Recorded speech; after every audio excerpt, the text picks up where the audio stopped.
So today we will be covering chapter 11, which is all about switching in virtual LANs.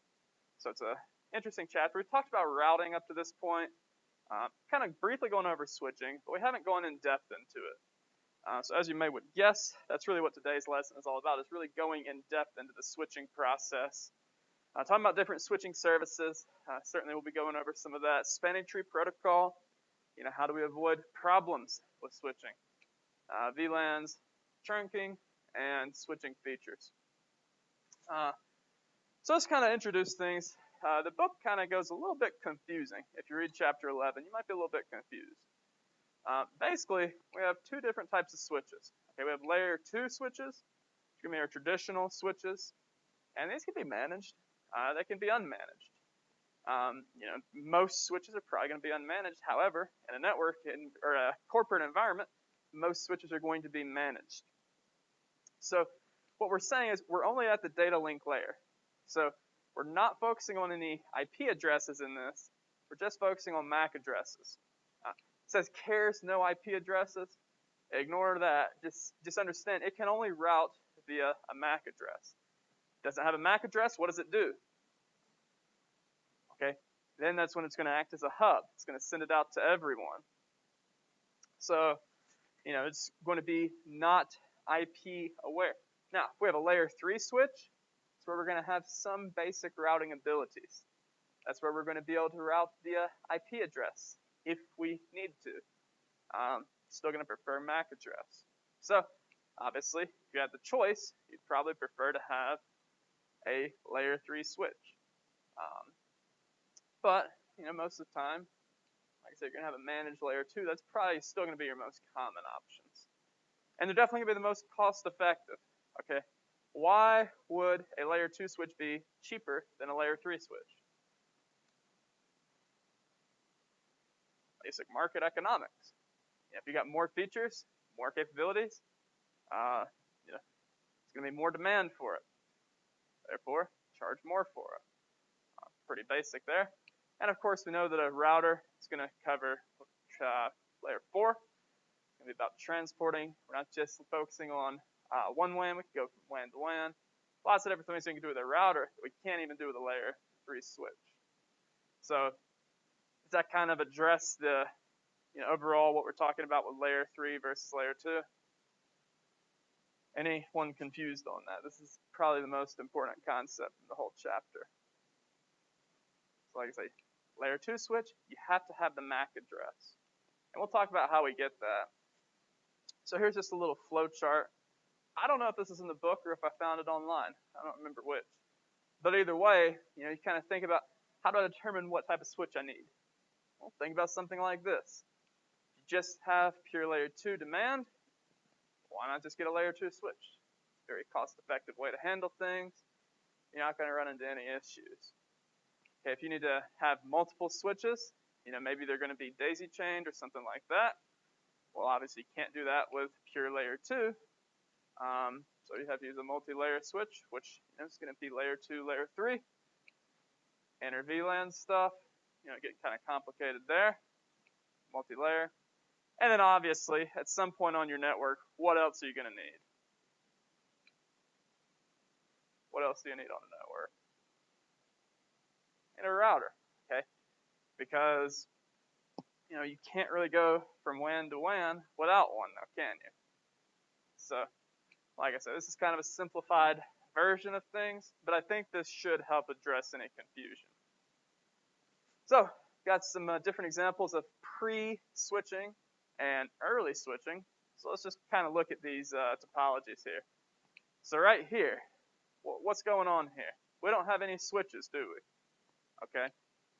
So we've got our different WANs here. They're connected via 2 routers. That's pretty familiar to us, hopefully. We have some server farm over here. It's connected via a hub. Maybe not as familiar. Okay. And then we have different hubs that are going to connect all of the hosts. So just looking at that, what are some obvious downsides? What's one downside of this? Is this going to be easy to manage? Do you need to have a hub for every collision domain? That's the biggest downside. Okay, what's the difference between a switch and a hub? Okay, you got a switch. How many collision domains does it have by default? That's right. How many does a hub have? It's got one. Okay, so if you're sending out every single packet to every single device every single time, that's going to have a lot of overhead associated with it. It's going to be slow. So we could introduce a switch, and this topology doesn't really buy us that much, to be honest. I mean, if your routers have multiple ports on them, that's probably acting as a switch anyway. At least I would make that argument. A lot of enterprise routers only have a single port. Some of them have 2 to 4. But for the most part, we're not going to see really a ton of different ports on a router. So I think it's kind of funny that they have the routers here with multiple ports, because in the era where you would have hubs in a corporate environment, why would you have multiple? I mean, that's like 90s and before. Does that make sense? So I guess the thing is this topology really doesn't make a lot of sense. Basically, what they're doing here is just adding a switch so that, you know, it's kind of somewhat separating the network out, I guess. But in practice, the router itself would be able to act on layer 3. Does that make sense? So not really a huge difference in practicality in terms of, you know, those two topologies. This is what we'd see more likely. So more likely we would have one router or multiple routers in most cases. But in this example, we have one router, then we have many switches. Okay, that's going to allow us to sort of support a large number of users. And obviously, what do we know about these switches down here? Well, first of all, we know they're probably root. What else do we know about them? Do we know that they're layer 2 or layer 3, most likely? These two guys right here. Who votes these guys are most likely layer 2? Most likely layer 3. Okay. Why do you say most likely layer 3? Because they're been daisy chained, you know, have to support those additional features. Now these up here, do we know whether they're layer 1 or not layer 1? Do we know whether they're layer 2 or layer 3? It could be either. I always think it's kind of funny that you have one switch for one host. I think that's funny. Maybe I'm the only one. But, you know, in reality, there's probably far more than one host per switch. Wouldn't you agree? Okay. Because if there's not, why not just use a hub right there? You know, you could. But anyway, so kind of looking back at this right here is called a collapsed backbone. Just think of it like there's no sort of collision domains, or there's few collision domains, I should say. Whereas we have a more modern network, we're not going to have that problem.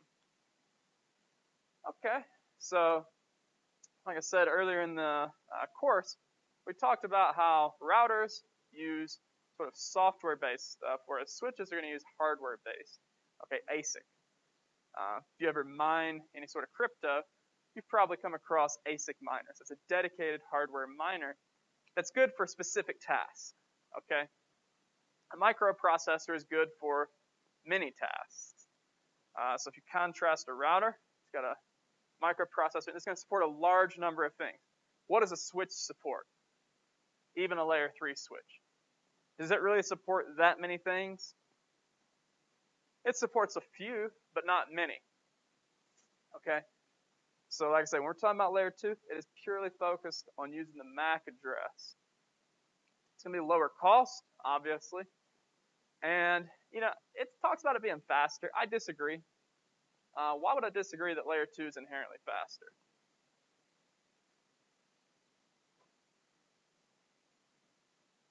Are all hardware created the same? If I pull out some 10100 switch that's layer 2 only, is that going to be faster than a layer 3 capable 10 gigabit switch? No, it's not. So I think that stuff like this is kind of silly to say. I would never ask a test question like, is layer 2 or layer 3 faster? Because what do you not know? You don't know the specifics. You can't answer that without the specifics. So this right here is using 100 megabits per second, which I find kind of funny. Can you even go out and buy anything other than gigabit or faster in 2021 if you're buying new equipment?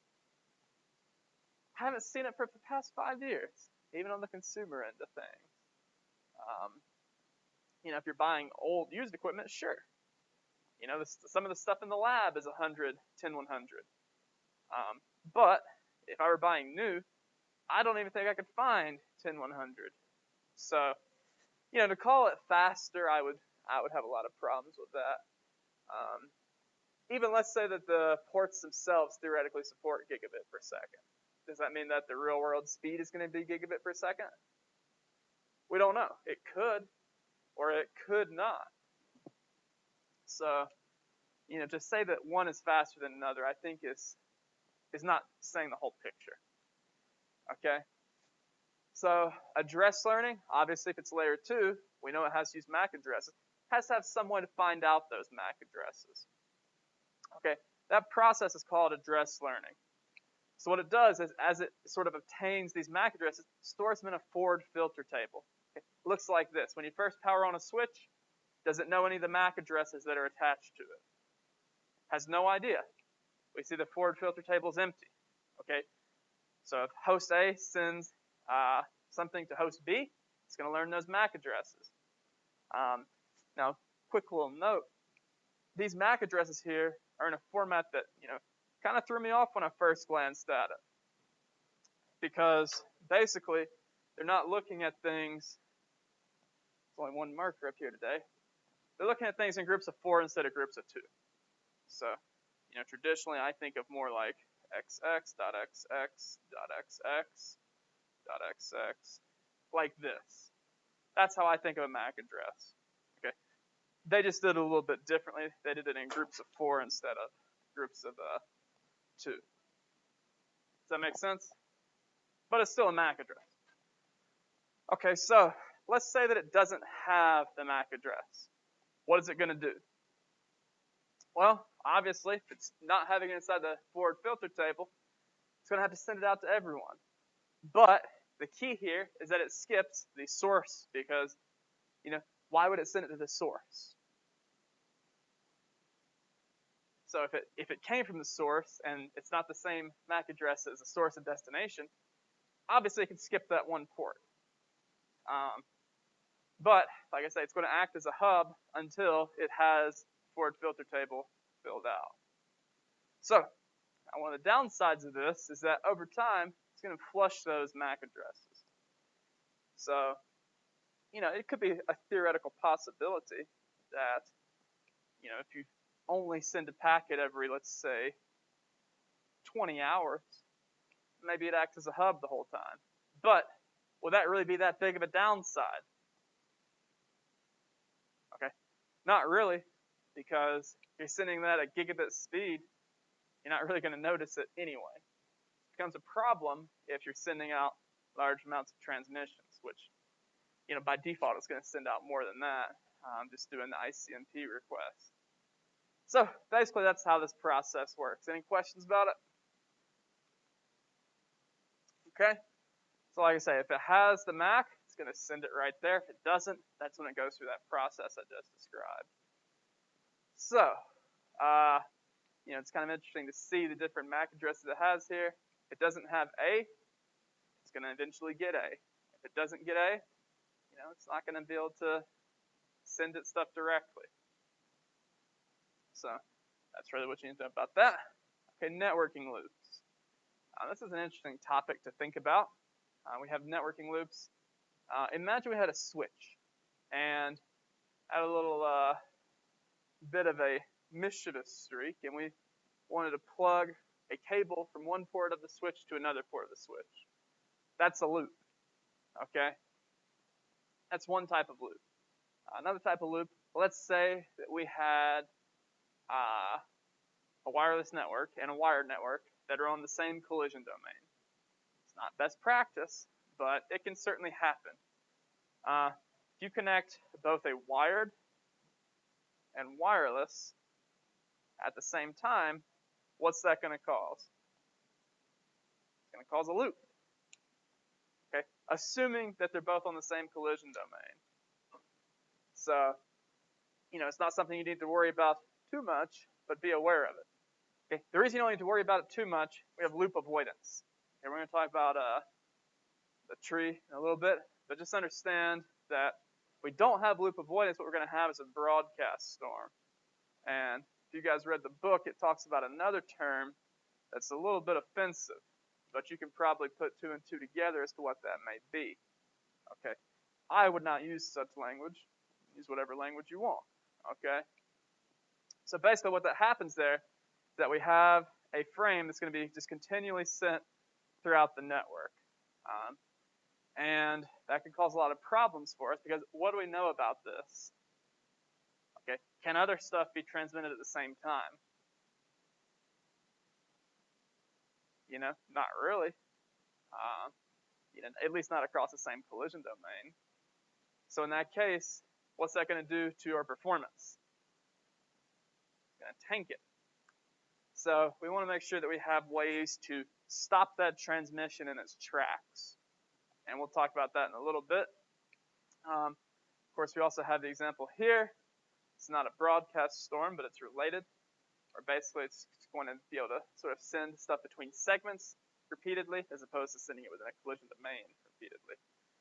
So this can still cause us some problems where we have multiple frame copies, but that's going to be a lot less of a problem. So basically what happens there is you send a frame to the correct place, and it takes two different paths to get there.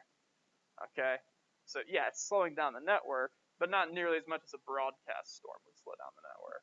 Does that make sense? Now, obviously, we want to avoid these sort of problems. Okay? And can you really, at the end of the day, stop someone from plugging, a cable into a switch, on each end? Can you really stop someone from physically doing that? I mean, you could certainly hide the switch. You could certainly put it behind a locked door. But, you want to have technological safeguards to prevent that from causing any issues. So that's one of the things that spanning tree protocol does. Okay, this is going to be at the layer 2, of course, as we know. And it's going to help us prevent loops. And I say stop in the slides. Now that I think about it a little bit more, doesn't really stop them. Okay, there's still a loop here, so you all understand why there's a loop here. There's redundant connections to this person. But it's still physically there. It prevents it from being an issue. It's a better way to describe that. So to do that, what it does is it builds sort of a topology of the network using the spanning tree algorithm. And based upon that, it's going to have a good idea of what has connections to what. And it's not going to allow redundant connections. So it's going to disable the connection. It's not going to physically remove it. It just disables it. Now, let's say you're a networking engineer and you're wanting to eliminate them. Could you look at the spanning tree protocol and find out where the loops are? Yeah, you could. Could you then go to the physical location of the switch and remove that connection? Sure. Okay, you don't have to, but if it's causing issues and spanning tree is not resolving it to your satisfaction, yeah, you could certainly use this information. Like I said, pretty much anything corporate focused in the past 10 years is going to have this. Most stuff from the past 15 years would have it as well, but definitely the past 10 years. Does that make sense? So definitely a good thing to know. Okay, just going to kind of run through these different port states kind of briefly. There's 5 of them. So blocking is where it's going to drop everything but the BPDU requests. So it's going to allow just the BPDU past it. And basically what this does is for certain paths that you have, it's going to not allow for most traffic to pass through it. Okay, listening, that's what's going to happen, where it's going to listen to the BPDU, and it's not going to pass any frames until it's finished with that process. Okay, learning is where it actually uses that spanning tree algorithm, and it figures out what the paths are. Forwarding is what you're most likely to run into. Send and receive all data frames on the port. So based off of that, what do we know that a forwarding port is doing? It's acting as a traditional port, okay? So it's almost as if it didn't have spanning tree on at all. Now, it does, of course, but we're not going to see any sort of diminished performance or anything. Okay, disabled, just as the name would imply, it's not forwarding anything, okay? Make whatever jokes you want to there, but the port is not doing anything. Does that make sense? Okay, so STP convergence, this is an important thing to understand. So what happens is, when there's the process of, converging, it's not doing any port forwarding. Nothing gets forwarded. Now, here's a little question. When are you most likely to see this? So if we have convergence, we know that all ports are either forwarding or blocking. Okay? So it's incredibly rare to see this in any case other than a switch turning on. Okay, so when you first boot up a switch, you ever wonder why it takes so long to begin transmitting? Well, this is why. It's doing convergence. Okay? Now, it takes about 50 seconds minimum because to switch from the, say, blocking state to the forwarding state, it's 50 seconds. You can change that. The book recommends against changing that, and I would sort of agree. Now, some other cases where you may run into this, let's say you apply a configuration to a switch. You save the configuration, and you reboot the switch. Okay? Then you're going to have convergence. There's a few other cases you may have it as well. For the most part, though, you're going to have convergence just on the boot up. Does that make sense? So, 50 seconds when you first turn something on, is that a big deal? It's not like this happens every 20 minutes. You have to wait 50 seconds. That would be a pretty big deal, wouldn't it? So, like I said, don't worry too much about it. Like I said, the reason I wouldn't worry too much about the 50 seconds, why not just use a rapid spanning tree protocol? Okay, it's going to be standard 802.1w. A lot of modern equipment is going to support this. Certainly the older equipment obviously will not. Standard is relatively new. But the big advantage of it is, instead of taking 50 seconds, it takes about 5 seconds. And that's very beneficial to us because, let's say that we do have some sort of strange incident occur. For whatever reason, it needs to go into convergence. Okay? Wouldn't you rather only wait 5 seconds than 50 seconds? I would. I hope you would as well. So basically, there's 3 different states that the ports have. So, disabled is going to be the same as discarding. Blocking and listening are also discarding. Okay, that means that nothing is going across the port. Still obviously has the learning state. It's going to be a very important state to understand that topology. And then, of course, forwarding is still forwarding. So basically, just think about it. There's 3 states instead of 5. 3 is probably a little easier to remember. It's either throwing everything out, it's either learning what's going on, or it's forwarding everything. Does that make sense? So like I said, you got 5 seconds. So much better. Another important topic for today is VLAN. Of course, VLAN stands for Virtual LAN. If you want to get really specific about what it stands for, Virtual Local Area Network. I think that's pretty self-explanatory. So basically, what happens is we have switches, and we know that each of the ports on the switches have a unique collision domain. Okay, but the only way to really break up a broadcast domain, of course, is with a router. So, if we had a traditional network and we weren't able to use stuff like VLAN and subnets, what would that mean? It means we'd have to have a separate router for every broadcast domain. Could that get costly? Yeah, it could certainly be costly. You have a lot of hardware to purchase. And depending on what your agreement is, you're probably also paying a really hefty support contract. Okay? Because you'll understand that when you purchase most networking hardware from most vendors, they're charging you a support contract. And it's usually up to double or triple the cost of the actual equipment. So keep that in mind And that'll even cover things like updates, okay? Now, can you imagine if you had to pay a subscription to use, say, Windows just to get updates? Wouldn't that stink? Well, that's the networking world, okay? So, whether you like it or not, it's the reality. So VLANs are going to be smaller broadcast domains, and we don't have to use a router to, let me rephrase that. We don't have to use separate routers for each VLAN. Definitely the router has to create the VLAN, has to support the VLAN. But basically, there's a lot of different ways we can assign them. So, we have our big LAN, and we want to sort of segment it off. So we can do that via port. We can say anything on whatever ports we want, are going to be on this VLAN. We could also, of course, do it via a MAC address. Okay, so hardware address. If this specific device connects to this network, assign it to this VLAN. We could do it via protocol if we wanted. So, for example, let's say we wanted to have a VLAN for our VoIP phone system. Okay, anything going across that protocol that our VoIP phone system uses would be on the VLAN. Now, that one's a little bit dangerous, isn't it? Okay, I would probably make an argument, why not do it via MAC instead? You'll be a lot better off, but hey, I didn't make the rules.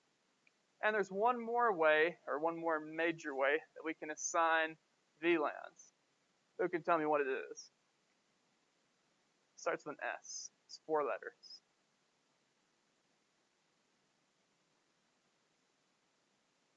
Okay, SSID. So, if you have a network and you want to have different things on it, maybe you want to have security cameras on a separate VLAN. For whatever reason, if your security cameras are going over Wi-Fi, which is definitely not recommended for many obvious reasons, but let's say they are. Okay, you have a completely separate SSID for them.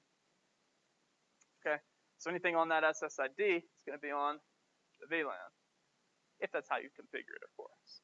Does that make sense? So 4 major ways. Make sure you know them all. Okay, and basically, by default, and there's very few reasons why you would change this, you can only communicate within the VLAN that you're in. Because what do we know about it? It's a broadcast domain. Now, could we theoretically configure a router to allow us to cross other VLANs? Yeah, we could.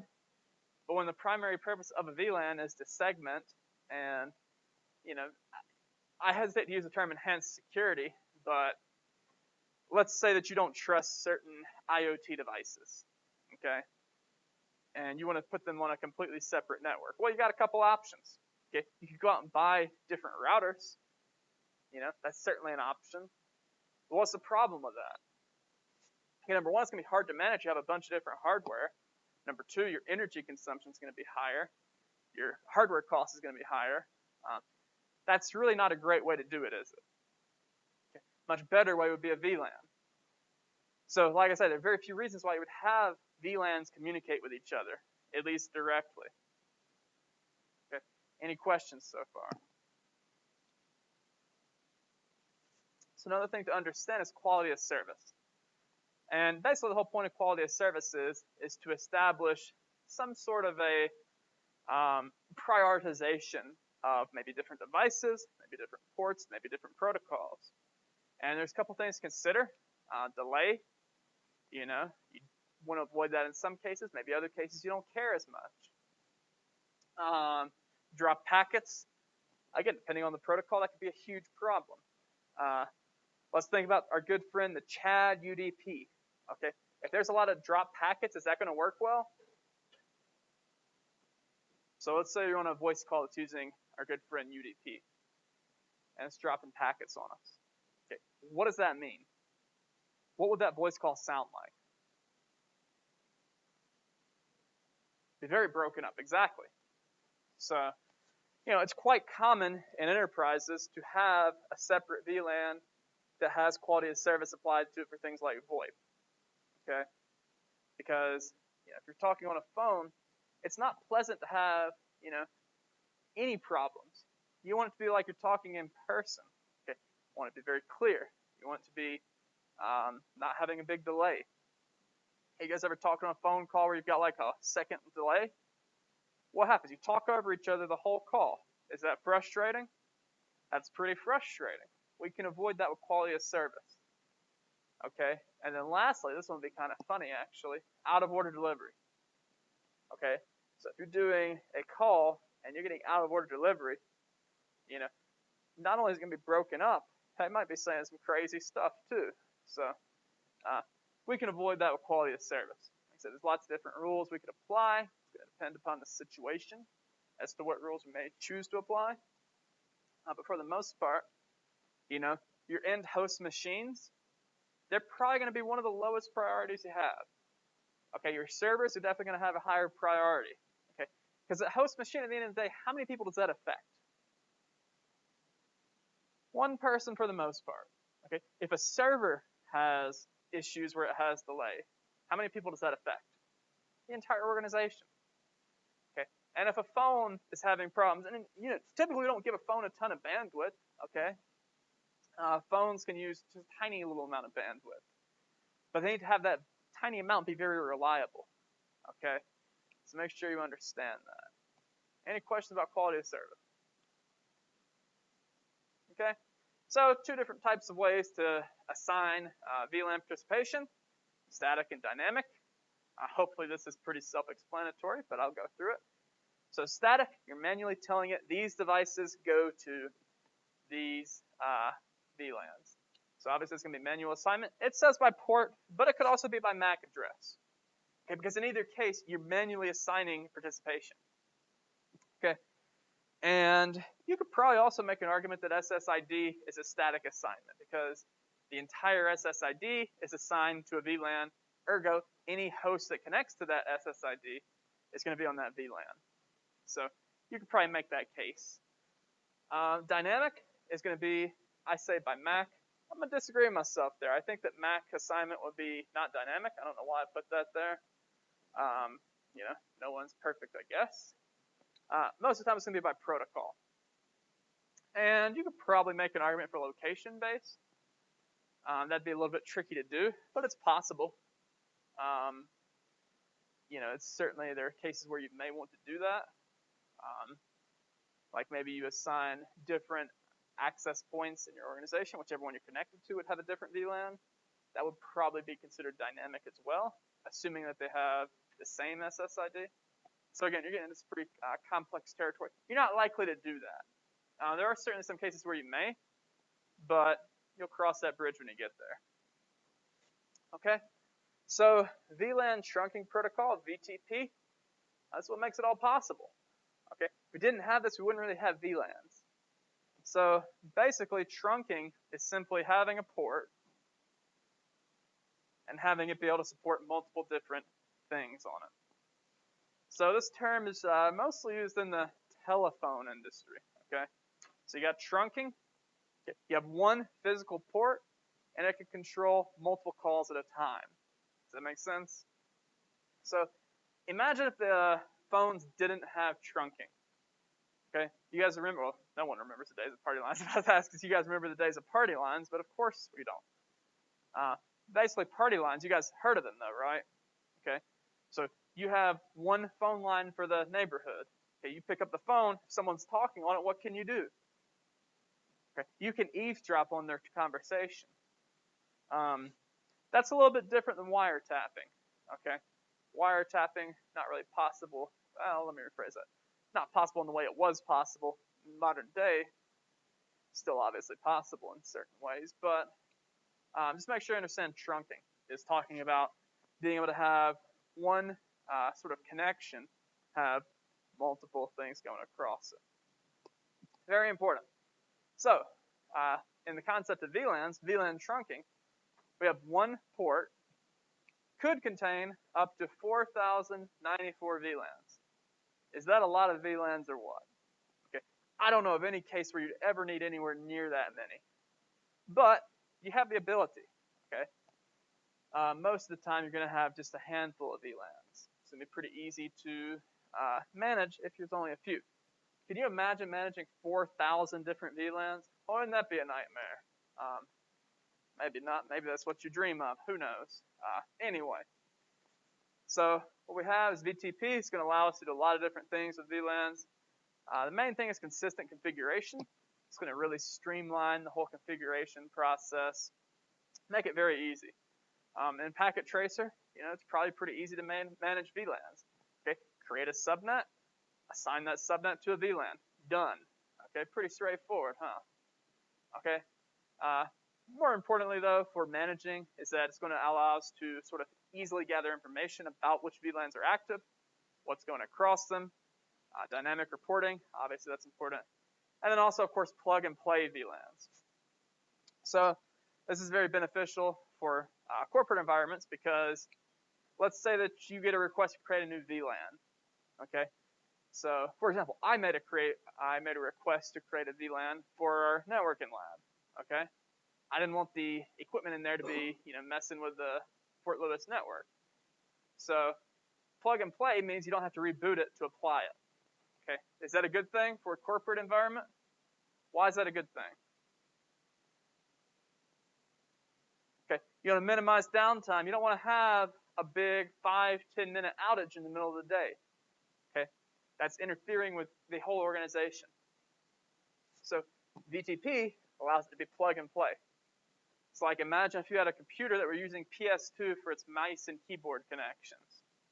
Okay, is that a plug and play standard? PS2? No, it's not. Okay, so what do you do if you want to change out your keyboard if it's PS2? Exactly, you have to shut it down, change out the keyboard, and then reboot it. Okay, modern day USB, we don't have to worry about that now, do we? Okay, now PS2 has some other advantages as well. Certainly you can register more key presses at a time, a few other things, but that's definitely beyond the scope of a networking class for obvious reasons. So VTP modes, 3 major modes. The most common one you'll see is server. It's most common because it's default and because you also have to have at least one. So basically what that's going to do is propagate the VLAN info across the network. And what's important to remember is this is going to be stored in non-volatile random access memory. So that's the NVRAM. Okay. Now, whenever you make changes to a VLAN, it's vital that you not only apply the changes, but that you save the configuration. Okay. Because what happens if you don't save that configuration is, as soon as the switch reboots for whatever reason, your VLAN is gone. Okay. So I have to save the configuration. It's very common to forget to do that because you apply it, it's working, it's going to work for maybe a couple days, maybe a couple weeks, maybe even a couple months. But eventually, the switch will lose power. Maybe it has to update, maybe it has a power interruption. But either way, at some point it's going to not have power, at which point we know it's going to reboot. Okay? If you don't save the configuration, it means it's not going to be stored in NVRAM, it means it's gone. Okay? It means you come into work at 8 a.m. wondering why the entire network is down. Okay? Yeah, that happens quite a bit. Okay? So always remember to save your configurations. Does that make sense? You can apply them, and on pretty much any platform you can think of, that'll work until you lose power. Okay? So obviously you can also, of course, add, edit, remove anything you want to with VLANs on server configuration. Okay, you got the client configuration. This is where maybe you had a master switch and then you have your different slave switches. Okay, so in these slave cases, what they're doing is they're able to receive the configuration, but it's not going to be stored in NVRAM, which is for obvious reasons. And then also, it's not going to allow you to edit or change them. You have to edit or change them on the server configuration. Does that make sense? So it's not a server in the traditional sense. This is more along the lines of like a slave and a master relationship. And of course, we also have transparent. So transparent is only going to forward VTP. It is not going to allow us to really edit it, not even really view it in most cases. But most of the time, like I say, on anything, I would say mid-level and below. So a couple thousand employees and fewer, which most of you will probably end up working at a company like that. It's going to be the server configuration for pretty much every switch. If you have a really large corporate network, hundreds of thousands of employees, maybe millions of hosts, that's when you'd start to get into using the client configuration on some things. Does that make sense? So you guys ever configure IDE before? Not integrated development environment, of course, but the standard, also known as PATA, parallel ATA. So yeah, it's a really similar thing here. You have one drive that's going to be sort of determining the configurations for everything else. Okay. Now in SATA, we don't have that problem. Okay. SATA, we can use things like master boot records and many other types of ways to determine what we're going to boot off of and all those other sorts of things. So, any questions about VTP modes? Okay, go through a little bit of getting into security topics. So, we talked about switching. Obviously, it's important that we most of the time we're able to keep those core switches from public access. So, put them in a closet, lock the door. Okay, that's going to get you a long way. Of course, you can also use MAC filtering, where you only allow certain MAC addresses. Now, what's the problem with this? It means you have to know every MAC address that's going to be a corporate-owned device. Could you do it? Sure. But that's going to require a lot of work. So, certainly something you could do. I would probably argue it makes a lot more sense to do things like domain filtering. If it's not on your domain, don't allow it on the network. 802.1x. Lots of different standards we can use that accomplish pretty similar things. And another problem is, can we spoof MAC addresses? Yeah, we can. Okay? So if we can spoof a MAC address and we can see the MAC address of a device, is this really that secure? Not really. So it's a big pain to implement, and you're not really gaining any, well, you're gaining minimal security. Okay? So yeah, I would make an argument against using it, but hey, you do whatever you want. Okay, DHCP snooping. Despite the name being snooping, what this protocol really does is verifies that all the DHCP requests are going to the DHCP server that you assign. Okay, because is it possible to assign a rogue DHCP server on a network? It's possible. Okay, and what happens if that happens? Well, it depends on whatever the DHCP server says. Lots of different things you could do with a malicious DHCP server. ARP inspection, pretty straightforward there. Just making sure that the ARP is accurate. Because if it's not accurate, you could be sending packets to the wrong destination. And that could be a pretty big problem. So most of the time you're going to have that protection in place. Okay, you got your flood guard. Basically what could happen is you get a malicious person on your network. They're going to send packets that are purposely going to MAC addresses that aren't on your network. Okay, because what that's going to do is just sort of send the packet all around and could create a broadcast storm. So use flood guard. It doesn't have a MAC address destination known. It's not going to be sent. Okay, BPDU guard. Obviously, that's going to prevent a switch from connecting to a new switch if it's not an authorized switch. So basically for that, you'd have all your different switch MAC addresses. Doesn't match that, it's not going to allow you to connect. Okay, root guard. Pretty straightforward here. It's not going to allow anyone to switch the root switch. So we talked about root switches, you know what that sort of looks like. Prevents it from being switched. Okay, switching the root switch. That's a little bit of a mouthful, isn't it? Okay, the last topic for today is power over Ethernet. And power over Ethernet, of course, is going to be a very important standard to know and understand. It's covered under two different types. We got PoE, PoE+.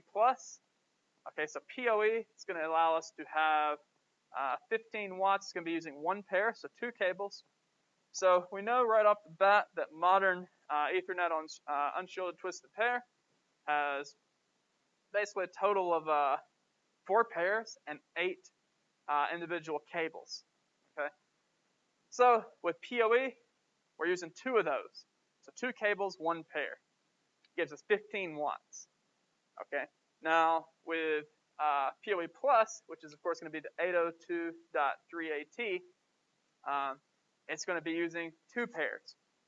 So we know that 4 pairs are going to be used, or let me rephrase that. We know that 2 pairs are going to be used for the data signal itself, and that leaves us with 4 pairs to mess around with. So PoE+, we're using all 8 cables. Okay, does that make sense? Gives us up to 30 watts.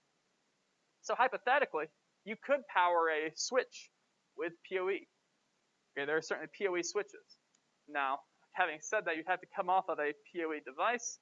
either a PoE injector or a PoE switch.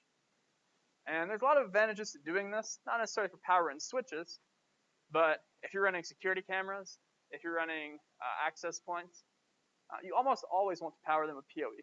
Easier to manage. You don't have to have an electrician do it. And yeah, those are the two main reasons. So, think about if you're a company and you can pay a network engineer to run one cable. Okay, so that's going to cost you, I don't know, let's just say $50 an hour. Okay, do you think an electrician is going to work for $50 an hour? It's unlikely, isn't it? Okay, so they're probably going to be more like $150 an hour. So you add those two costs together, paying $200 an hour without PoE, you're paying $50 an hour with it. Okay, does it not make a lot more sense to do PoE? There are very few reasons why you wouldn't use PoE. In fact, I can't really think of a single one why you wouldn't. Actually, I can. Let's say that you wanted to do more than 30 watts. Then would you have to run power? Yeah, you would. But, standard unshielded twisted pair, for the most part, it's going to be able to support PoE+. So, like I said, I'm not an electrician. I'm not telling you what to do in your ceiling or anything. But just understand that PoE is probably going to be the way to go in almost every case. All right. Let's kind of wrap things up. We talked about switching and VLANs. Any questions? All right, next class we'll be covering Chapter 12. Have a great day. See you Friday.